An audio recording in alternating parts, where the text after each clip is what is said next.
উমাগো বেয়াদব, তোরা না একদিন কইছি এরকম শয়তানের মতো শব্দ করে হাসবি না। চুপ কর। আম্মা কমরটা করে ভেঙে গেছে গা। আরে তোরা কি সকালে বান্দরের গোশত খাওয়াই নিয়েছিলাম নাকি? সকাল থেকে এরকম বান্দরের মতো ফাল পাতাছিস কি লিগে? এই তুই চুপ কর। পক পক শুরু করলে তুই থামবার চাস না, সারাদিনই পক পক করস। আর যা ব্যাগগুলো উঠা।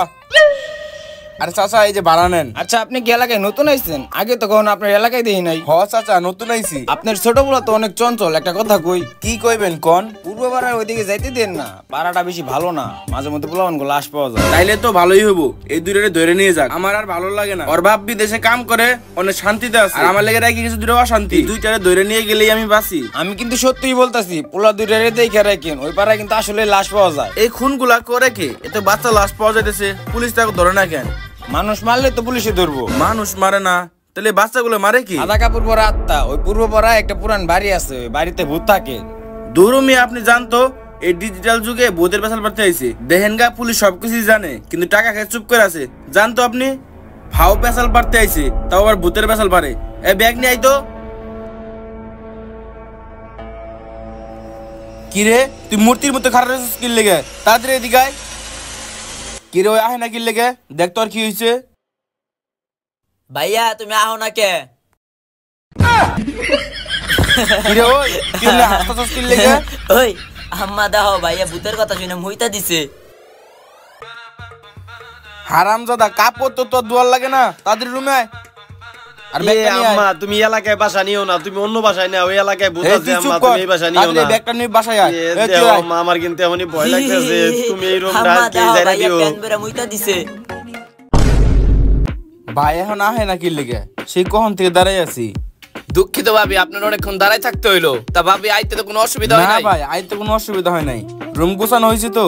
হ ভাবি, রুম আগে থেকে গুছাই রাখছি। ভাই আমার আগে ফোন দিয়ে সব বইলা দিছিল। যাক ভালোই হয়েছে, রুমটা এমন সময় সারতে হয়েছে। আপনার বাসা খালি না থাকলে একদম বিপদে পড়ে যাইতাম। কি কইতাছেন ভাবি? আমার যদি রুম খালি নাও থাকতো আপনার আমি রুম খালি করে দিতাম। কিন্তু ভাবি আগের বাসার কি সমস্যা হয়েছিল যে এই সময় আপনাকে রুম ছাড়তে হইলো? আগের বাসার তো কোনো সমস্যা ছিল না, সমস্যা তো আমি লগে করে নিয়ে ঘুরি। এই দুইটা এমন পরিমাণ বান্দামি করছে, বাড়িওয়ালার এমন পরিমাণ জ্বালান জ্বালাইছে, বাড়িওয়ালা পুরো পাগল হয়ে গেছে। ঠিক কইতাছেন ভাবি, পোলাপান তো একটু বান্দরামি করবই। দে হমনি কত সহ্য করতে পারস? আর এই হাসি বেশি দিন থাকবো না। বান্দর তোরা যদি এই বাসায় ফাইজলামি করস, তোকে যাই নীলা বোর্ডিং এ দিয়ামু, হাত পা ভাঙ্গে করে ভিক্ষা করাবো। আর ভাই আর সময় বেনালা কইলো ওই পূর্ব পাড়া না খেলে পোলাপান মারা যায়। কি হয়েছে ওই জায়গায়? আর বললেন না ভাবি, কি শুরু হইলো? ওই পাড়ায় খালি বাচ্চা ব্লন মারা যাইতাছে। কত কবিরাজ টবিরাজ দেখাইছি, কি করে যাবো? আর নিজেরাই মরবো। এ আম্মা তাহলে তো বেনালা সত্য কথাই কইছিল, এই এলাকায় ভূত আছে, এই এলাকায় থাকা যাবো না। এই লো তুই আম্মা চুপ লো, কর। আমরা চলে যাই। দেন ভাই চাবি দেন। না আম্মা দেখো তুমি এই বাসা নিও না, আমরা অন্য বাসা খুঁজি। কথা কম কর, রুমে চল। দেখো আম্মা আমার কিন্তু ভয় করতেছে, তোমার বারবার না করতেছি, এই বাসাটা নিও না। তোকে শিক্ষা দেওয়ার লেগে এ পাড়ায় ভালো হইবো। চুপচাপ রুমে চল, নইলে তো আম্মা খবর না আছে। করলাম, আমার খালি কেমন জানি ভয় ভয় লাগতেছে। কথা না কয় তাদের রুমে আয়। এই রুমের ভিতরে আবার ভূত আছে নাকি জানে কেরা?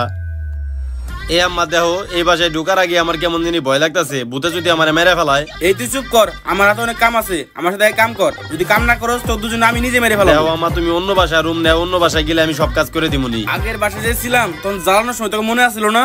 আমি কিছু করি নাই, যা করছে ওই হৃদয় করছে। আম্মা আমি কিছু করি নাই, সব বড় ভাই করছে। আমি করছি না? আচ্ছা ঠিক আছে, তাহলে ফ্ল্যাশব্যাকে